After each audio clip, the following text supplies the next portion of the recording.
जम्मू कश्मीर के भविष्य को ध्यान में रखते हुए इतने अच्छे बजट इस सदन में लाया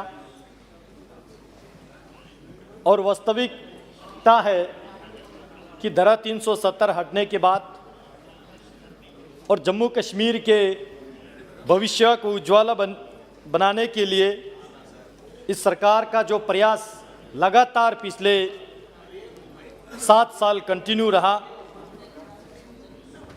और मैं यहाँ सुन रहा था विपक्ष की ओर से, मैं इस बात के हैरान हूँ कि पूछ रहे थे कि जम्मू कश्मीर के बजट इस हिंदुस्तान के सदन में क्यों चर्चा हो रहा है। मैं जानना चाहता हूँ, अगर जम्मू कश्मीर का बजट इंडियन पार्लियामेंट में नहीं तो क्या पाकिस्तान के पार्लियामेंट में चर्चा होना चाहिए? ये सभी लोग जानते हैं कि वहाँ पे अभी पॉपुलर गवर्नमेंट नहीं है, इसलिए यहाँ पे इस बजट को डिस्कस करके यहाँ से पास करके जम्मू कश्मीर में ही इम्प्लीमेंट किया जाएगा। और मैं तो यहाँ तक कहना चाहता हूँ कि केवल जम्मू कश्मीर ही क्यों, पाकिस्तान ऑक्युपाइड कश्मीर, अक्साई चीन और शक्सगम वैली तीनों भारत का अभिन्न अंग है, तो इसका भी एक सिंबॉलिक बजट यहाँ पे होना चाहिए। Very good, very good. ये केवल इस सरकार का और भारतीय जनता पार्टी का एक इच्छा नहीं, बल्कि पूरे देशवासियों का एस्पिरेशन है। मैं इसलिए इस बजट को यहाँ पे स्वागत करता हूँ। प्रधानमंत्री नरेंद्र मोदी जी और माननीय गृह मंत्री जी के निर्णायक नेतृत्व के परिणाम है कि जम्मू कश्मीर से अनुच्छेद 370 में 370 हटने के बाद एक नया युग शुरू हुआ और उस युग में इस युग को लाने से पहले कुछ लोग ये कहा करते थे कि अगर 370 हटेंगे तो जम्मू कश्मीर में खून की नदियां बहेंगे। कुछ लोग ये कहा करते थे कि वहां तिरंगा उठाने वाला भी नहीं मिलेंगे। लेकिन आज मैं इस बात को दावे के साथ कह सकता हूं, 5 अगस्त 2019 के दिन संपूर्ण भारतवर्ष के लोगों ने देखा कि एक राष्ट्र में एक निशान, एक विधान और वो भी एक प्रधान ने किया और जिसको पूरे भारतवर्ष ने स्वागत किया। और खुशी से याद दिलाना चाहता हूं, इस सदन के माननीय लगभग 300 से ज्यादा मेंबर ऑफ पार्लियामेंट ने कश्मीर विजिट किया, जम्मू विजिट किया और लद्दाख भी विजिट किया। मेंबर ऑफ पार्लियामेंट्स ने, पार्लियामेंट्री कमिटीज ने और बहुत सारे member of parliaments unofficially family tours पे भी गए। मैं इस बात को यहां पे रिकॉर्ड में लाना चाहता हूं, रात के 9 बजे भी कश्मीर के लाल चौक पे बिना सुरक्षा के हमारे मेंबर ऑफ पार्लियामेंट वहां पे विजिट कर पाए।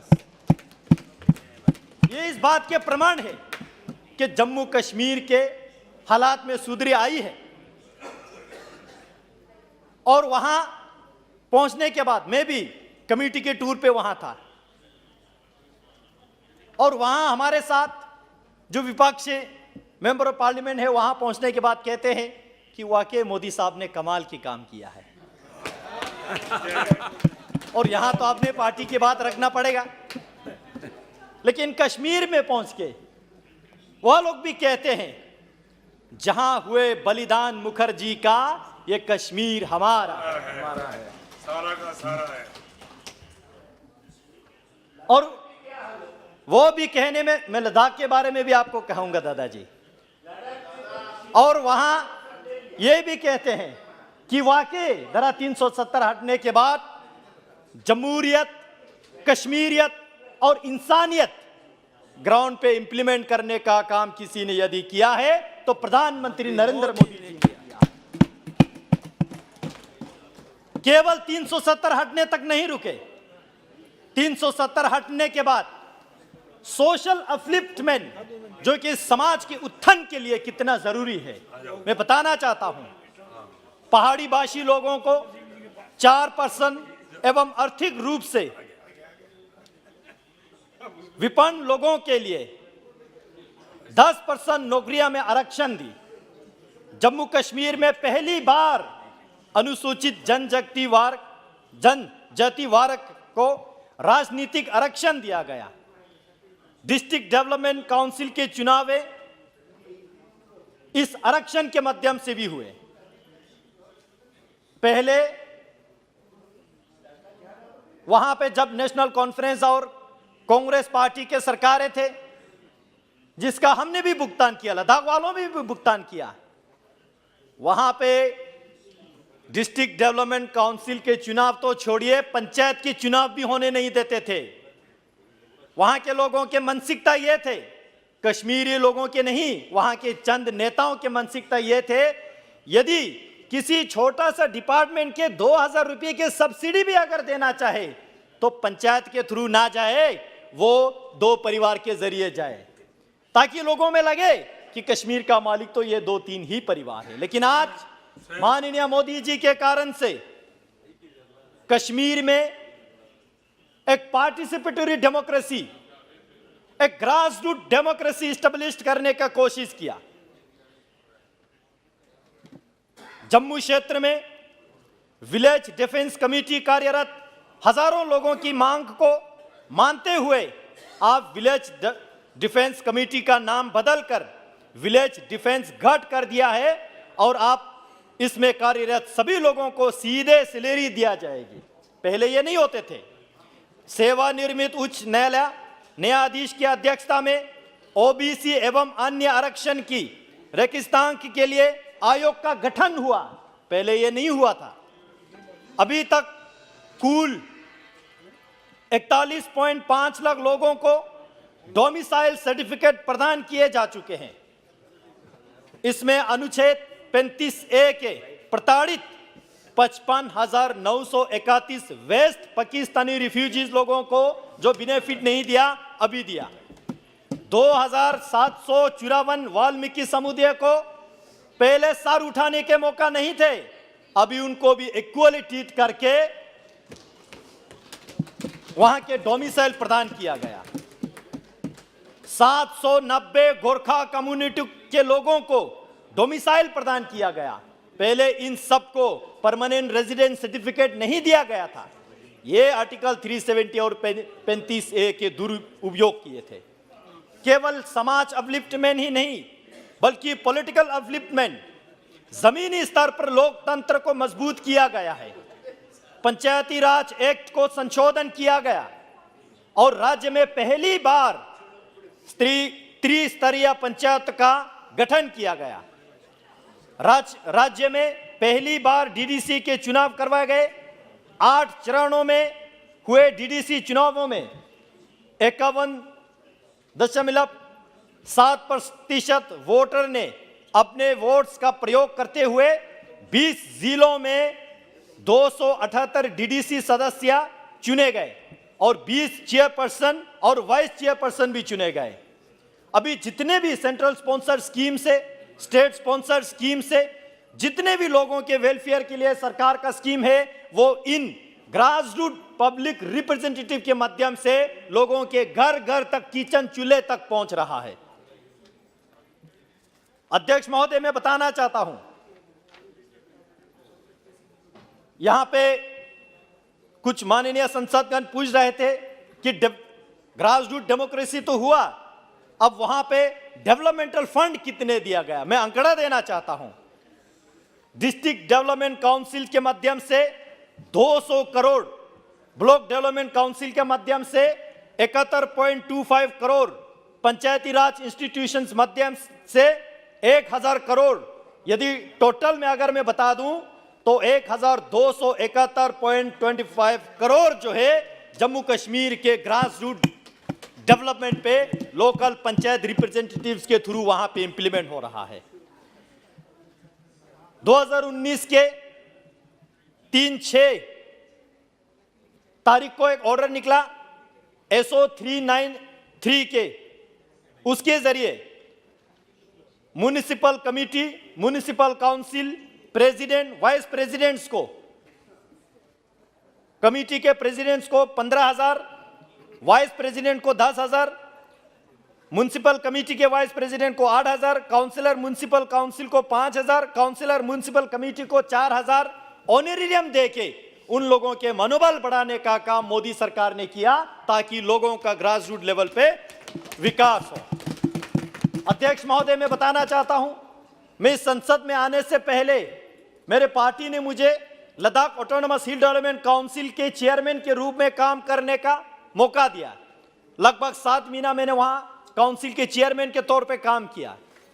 मैं बताना चाहता हूं, 2018-19 में जब मैं काउंसिल का चेयरमैन था, मेरे पास उन दिनों का बजट था पूरे 1 साल का 55 करोड़। 55 करोड़ में मेरे काउंसिल का जिम्मेवार था कि मुझे 55 डिपार्टमेंट चलाना था, एक लार्जेस्ट डिस्ट्रिक्ट्स का, यानी कि हर एक डिपार्टमेंट को 1 करोड़ भी नहीं मिलते थे ठीक तरह से। लेकिन आज वही काउंसिल, प्रधानमंत्री जी के लीडरशिप में वही लद्दाख ऑटोनोमस हिल डेवलपमेंट काउंसिल आज के डेट में 264 करोड़ के बजट पे काम करते हैं। कहां 55 करोड़ और कहां 264 करोड़। ये वृत्ति धारा 370 हटने के बाद, यूनियन टेरिटरी बनने के बाद लद्दाख ने भी देखा। पहले लद्दाख ये नहीं देखते थे। यहां बता रहे थे डॉक्टर जितेंद्र सिंह जी, जो भी देते थे यहां पे कश्मीर के कुछ परिवार के हाथ में देते थे और कश्मीर में थोड़ा बहुत उसका लागत होते थे। जम्मू वाले जो भी चाहिए उसको संघर्ष करना पड़ते थे, लद्दाख वालों को वो भी नहीं मिलते थे। आज प्रधानमंत्री नरेंद्र मोदी जी ने अंतिम पंक्ति पे जो खड़ा व्यक्ति तक ये सेंटर का बजट पहुंचने का जो काम किया है, मैं इसके लिए माननीय वित्त मंत्री जी को धन्यवाद देना चाहता हूं। अध्यक्ष महोदय, मैं बताना चाहता हूं,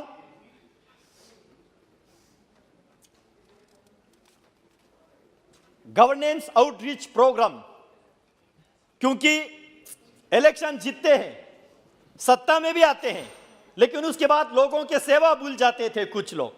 लेकिन आज प्रधानमंत्री नरेंद्र मोदी जी ने जम्मू कश्मीर के लेफ्टिनेंट गवर्नर महोदय के लीडरशिप में आउटरीच प्रोग्राम के माध्यम से बैक टू विलेज का प्रोग्राम चलाया और गांव गांव घर घर जाके सीनियर लेवल के ऑफिसर जाके उनके क्या दुख है, क्या कष्ट है, क्या तकलीफ है, उनको निपटाने का जो काम किया, समाधान देने का काम किया। और बैक टू विलेज प्रोग्राम के तहत 5 लाख से ज्यादा डोमिसाइल सर्टिफिकेट जो है गांव गांव जाके बांटने का काम किया। Death certificate and birth certificate बनाने के लिए जो डिस्ट्रिक्ट हेडक्वार्टर आने के लिए तकलीफ होते थे, वहां तक ले जाके उन लोगों को डेथ सर्टिफिकेट, बर्थ सर्टिफिकेट घर घर में बांधने का जो काम किया बैक टू विलेज ने किया। अध्यक्ष जी, अभी तो शुरू किया है अभी तो शुरू हुआ है। 50,000 से ज्यादा परिवारों का आयुष्मान भारत योजना से जोड़ाया गया पूरे जम्मू कश्मीर में। कौन अनुमान लगा सकते थे पहले कौन? अगर पहले आयुष्मान भारत का स्कीम होता तो सिर्फ जो नेताओं के रिश्तेदार है वही ख्वाब देख सकते थे, बाकी लोग नहीं देख सकते थे। आज वो गरीब, वो महिला, वो जो वहां पे जो कभी फील करते थे कि हमें दिखने वाला कौन है, आज वो लोग भी आयुष्मान भारत के माध्यम से पूरे बेनिफिट में ले रहा है। मैं बताना चाहता हूं, एजुकेशन के क्षेत्र में जम्मू कश्मीर में 50 नए कॉलेजेस शुरू किया, जिसके परिणाम स्वरूप 20,000 सीट्स के बढ़ोतरी हुए, वो भी मात्र 1 वर्ष में। यह 70 वर्ष में एक साथ होने वाला सबसे बड़ी बढ़ोतरी है। अध्यक्ष जी, पहला कक्षा से 1st से 5th कक्षा के पुस्तकों का डोगरी भाषा में, हिंदी भाषा में, कश्मीरी भाषा में ट्रांसलेशन किया जा रहा है। न्यू एजुकेशन पॉलिसी के माध्यम से लोकल लैंग्वेज में जो शिक्षा विवरण करने का जो योजना बना, उसके माध्यम से यह सारा हो रहा है। जम्मू कश्मीर में 6ठी से लेकर 10वीं तक के इतिहास की पुस्तकों की समीक्षा किया जा रहा है। मैं बताना चाहता हूं, यहाँ पे एक मेंबर ऑफ पार्लियामेंट बता रहे थे द कश्मीर फाइल्स के मूवी को बैन Please लगाना conclude. चाहिए। Please conclude now. मैं कंक्लूड कर रहा हूं अध्यक्ष जी। यहाँ ये बता रहे Make a थे make a last point, Kashmir please. Files movie को बैन लगाना चाहिए। ये एक वो कहावत होते ना हिंदी में। Come to last point. Sir last Nambiar point ji. में आ रहा हूं, मुझे वो कहावत ठीक तरह से याद नहीं आ रहा है। बीटर ट्रूथ को, जो कड़वा सच को लोगों के सामने लाने का जो काम कर रहा है, ऐसे मूवी को बैन नहीं करना चाहिए। पूरे देश में टैक्स फ्री करके दिखाना चाहिए। पूरे देश में टैक्स। और कुछ लोगों ने पहले जिन्होंने सरकारें चलाए 65 साल, जिन लोगों ने हिंदुस्तान के युवा पीढ़ियों को इतिहास भी गलत तरीके से पढ़ाया, Thank you. उस इतिहास को करेक्ट करके पढ़ाने के काम मोदी जी के सरकार जम्मू कश्मीर से शुरू कर रहा है। सोशल सिक्योरिटी में बहुत सारे काम हो रहा है, पोस्ट मैट्रिक स्कॉलरशिप में हो, प्री मैट्रिक स्कॉलरशिप में हो, उसी तरह ओबीसी छात्रों को हो, एससी छात्रों को हो, ऐसे बहुत सारे मैं शॉर्ट में बता रहा हूं। इन सब के बारे में जो काम करने का काम मोदी जी कर रहा है। Social security through medical education, Jammu Kashmir में 2 all India institute of medical science का वहां पे इस्टेब्लिशमेंट हो रहा है। 7 नए मेडिकल कॉलेज बन रहा है, 5 नर्सिंग कॉलेजेस बन रहा है, 2 कैंसर इंस्टीट्यूट खोले जा रहे हैं। क्या ये मोदी सरकार 370 हटने तक सीमित रहे हैं या आगे जाके काम भी कर रहा है? ये लोगों के सामने है, अंकड़ा में बता रहा हूं अध्यक्ष महोदय। एमबीबीएस सीट्स 500 से बढ़ा के 1100 कर दिए गए हैं जम्मू कश्मीर में। इससे क्या होगा? जम्मू कश्मीर के नौजवानों और विशेष रूप से कश्मीर Thank you. के नौजवानों के हाथ में Yes, please conclude. Injection, laptop, pen देने के काम कर रहा है, ताकि पत्थर छोड़े, पत्थर फेंके नहीं, पत्थर छोड़े। यह काम माननीय मोदी जी के सरकार कर रहा है। इन्वेस्टमेंट के बारे में यहाँ पे पूछ रहे थे, मैं एक आंकड़ा जरूर देना चाहूंगा आपके अनुमति से। Investment in industry development, Namgyal Jammu ji. Kashmir औद्योगिक नीति नोटिफाइड की गई है। Honorable Jammu member, Kashmir please conclude. औद्योगिक भूमि आवंटन नीति मंजूरी किए गए और सिंगल विंडो सिस्टम के माध्यम से वहां पे इन्वेस्टमेंट और इंडस्ट्री स्टेब्लिश करने का जो काम किया, जिसका मैं आंकड़ा दे रहा हूं। यहां पे आंकड़ा जानने का बहुत उत्सुक जताया था, जरूरी समझता हूं इस आंकड़ा को देना। जम्मू डिवीजन में अध्यक्ष महोदय, जम्मू डिवीजन में धारा 370 हटने के बाद 990 एप्लीकेशंस आया, जिन लोगों ने इच्छा जताया कि जम्मू कश्मीर में 24,772 करोड़ इन्वेस्ट करना चाहते हैं। कश्मीर डिवीजन में 3,197 एप्लीकेशंस आया, जिन्होंने इच्छा जताया कि 20,684 करोड़ वहां पे इन्वेस्ट करना चाहते हैं। यानी टोटल जम्मू कश्मीर में 4,187 एप्लीकेशंस आया, जिन्होंने ये कहा कि हम जम्मू कश्मीर में निवेश करना चाहते हैं। 45,411 करोड़ का वहां इन्वेस्टमेंट ला रहा है। तो मैं बताना चाहता हूं, जो चश्मा माथे पे रख के नहीं देख सकते, चश्मा आंखों पे लगा के इस डेटा को देखिए, Thank you. आपको पता चलेगा कि जम्मू कश्मीर नामग्याल जी। कितना आगे जा रहा है। Please conclude. उसी तरह टूरिज्म में, हाउस बोर्ड में, मैं टूरिज्म में आपके माध्यम से सरकार से एक मांग ये रखना चाहता हूं। कश्मीर इतना खूबसूरत है, कश्मीर जन्नत है, कुछ लोगों ने उसको जन्नम बनाने के काम किया। आज मोदी जी ने उसको फिर से जन्नत बनाने के काम कर रहा है। और कश्मीर में और जम्मू में बहुत सारे जो बुद्धिस्ट आर्कियोलॉजिकल साइट्स है, उनको टूरिज्म मैप पे लाने की जो आवश्यकता है, और इतिहास को मिटाने के लिए नहीं, इतिहास को उबारने के, सच्चा को जितना भी कड़वा हो लोगों के सामने लाने की आवश्यकता है। इसी शब्दों के साथ मैं आपको आभार प्रकट करता हूं और मैं इस बजट को वेलकम करता हूं। माननीय मैडम निर्मला सीतारमण जी को बहुत बहुत आभार व्यक्त करता हूं। धन्यवाद। जय हिंद, जय भारत।